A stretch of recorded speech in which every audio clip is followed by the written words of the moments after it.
G'day people, I'm Sharyn. Welcome to my channel. Today I'm making design 013T, which is a trapunto design, so it has lots of extra volume in that flower. So let's start doing a trapunto design. As always, I need to hoop up my backing fabric with the back of the fabric up, so the bright side is down. I'm only hooping the backing. Everything else will float, at least temporarily. This is a big hoop. This is a 9" by 9" hoop, and I'm going to do a 9" by 9" design.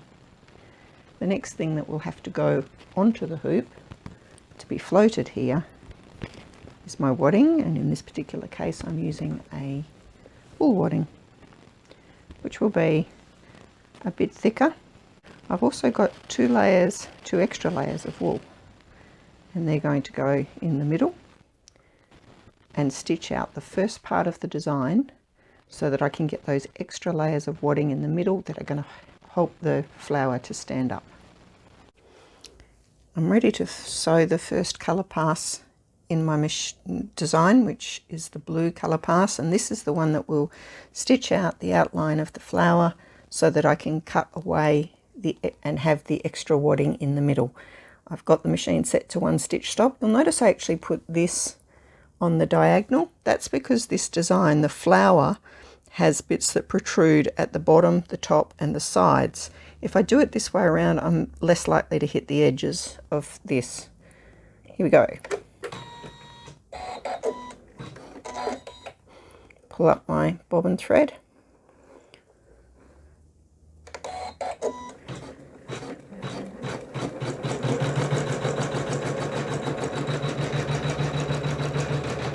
I do like to babysit it while it's doing this kind of thing.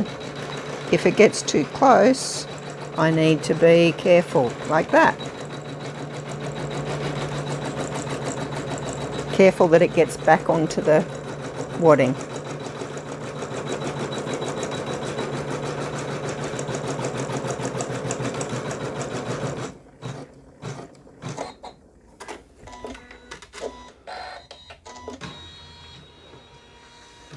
So hopefully that shows you why I want to babysit. If I'd got, I'll just turn the camera a little bit. If I'd got too far over here, it's okay to be just off it. But I needed to make sure that when the needle or when the foot was coming back onto it, it didn't get caught. Now I'm going to cut this away here. Usually I use regular scissors to do this by having them sort of angled.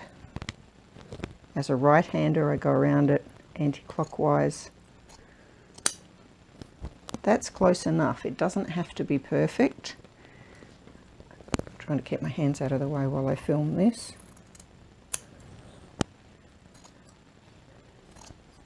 And that's the idea of how you get this done. That's the bit that I managed to miss the very edge. Like I say, it would have been better to have a top layer that was a bit bigger.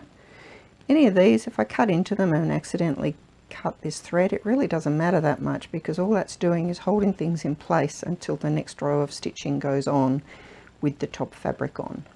Back at the sewing machine, I've not moved anything. We're still in the hoop, exactly as we were before, nice and firmly. I need to put my top fabric over it. You might notice that when I did that, it actually pulled my backing fabric up, so I need to make sure that stays flat and that the wadding stays flat underneath. Just need to get that fabric in there. Oh, plane going over. And about this point, we're ready to start stitching. 1 stitch stop. Pull up my bobbin thread so that I don't get a nest.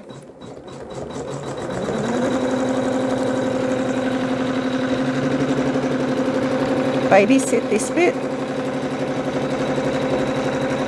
This is the bit where I do not want the fabric to get rucked up if I can avoid it. It's also important not to sew my fingers.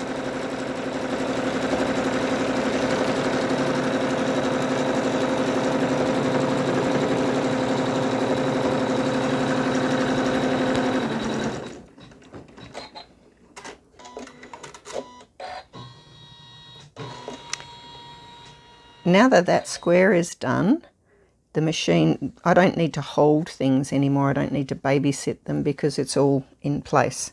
So we can just go start, one stitch stop, pull up my bobbin thread,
one stitch stop again for the stipple, pull that up,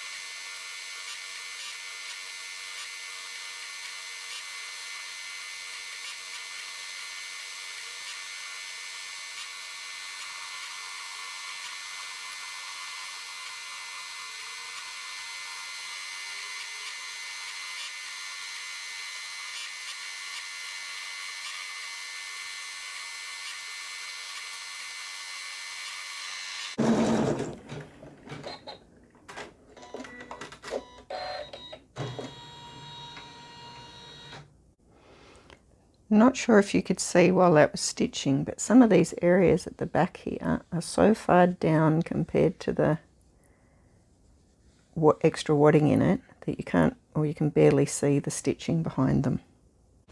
One of the most complicated things to try and show people about these designs when you're not looking at them in the flesh is just how puffy they are. So this has now got 3 layers of wool wadding in it, and the ruler rattles on it, and you can see the shadows here. I've turned off all of the lights in the room except the spotlight over here that's shining on it, and hopefully you can just see how much puff there is in that. It's quite amazing, and when people see them in real life while they're starting to stitch out, it's usually a great deal of astonishment involved.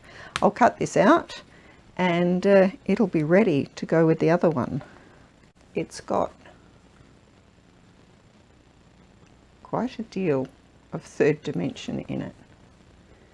You can see on the back there's the extra row of stitching where we put down the extra wadding. If you really wanted to, you could remove that. These 3 squares together will make a nice little table runner, and the one in the middle is flat, so I can put things on that. See you next time.